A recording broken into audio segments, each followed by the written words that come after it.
everyone, just Tutors. In today's video we are going to learn about crop production and management. This is the video that is the continuation of a previous video where we have discussed about introduction to crop production. So let's just have a look at the subtopics for today. Let's just move forward with the pre-assessment questions. You can please pause the video and try these questions, and once when you are done with them you can resume it to check your answer. Well, pat your back for your great efforts. Now let us talk about adding manure and fertilizer.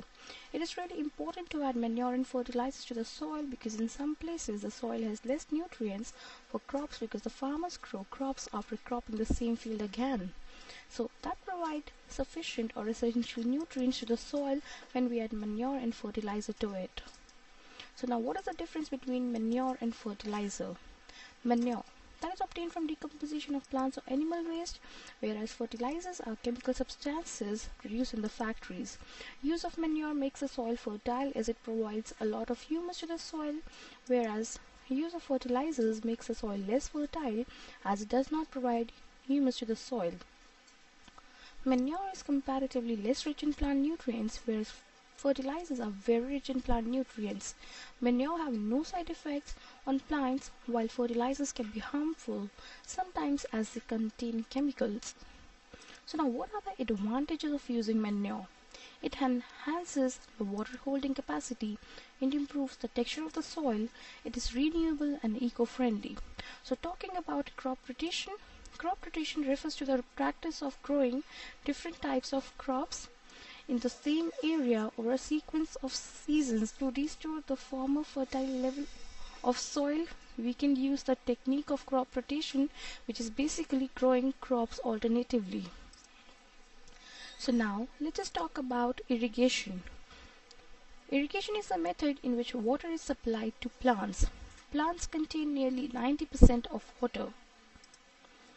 Irrigation is the application of controlled amounts of water to plants at needed intervals. Water is essential as germination of seeds does not take place under dry conditions. So for that we have two sources of irrigation. One is traditional source, the second one is modern source. Wells, chain pumps, ponds are the example of traditional source, whereas sprinkler system and drip system are the examples of modern source of irrigation. Sprinkler system, it is basically spraying small amount of water all around the fields with small pipes. In this system, water flows out from the rotating nozzle of pipes as you can see in this picture, whereas in drip system, the water will be provided near to the roots. Drip irrigation is sometimes called trickle irrigation and it involves dripping water onto the soil at very low rates. So now let us talk about protection to weeds. Unwanted plants are called weeds and the removal of same is called weeding. Weeding can be done in the following ways. Either it can be done manually by removing the weeds by hand, or it can be controlled by weedicides. Weedicides are mixed with water and are sprayed in the fields. Weeds compete with crops for space, nutrients, water and light, and they can be poisonous as well. Some examples of weeds are grass, wild oats, quackgrass, etc. So now let us talk about harvesting. The cutting and gathering of the crop after it is matured is called harvesting.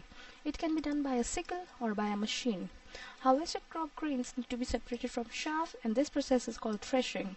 Chaff is the husk around the seed and that is generally thrown away. As you can see in this picture, threshing can be done with the help of a machine called combine machine. Basically, it is a combination of a thresher as well as harvester. So talking about storage. Storage is an important function which involves holding and preserving goods from the time they are produced until they are needed in the market for their consumption. The crop should be kept safe from moisture, insects, rats and microorganisms. Large-scale storage of grains is done in silos or in the granaries. So now let us have a look at food from animals. Animals are used as food either directly or indirectly by the products they produce. Rearing of animals for food on large scale is also known as animal husbandry. Various examples of food from animals include milk from cow, honey from bees, eggs from chicken. Now let us have a look at the practice questions.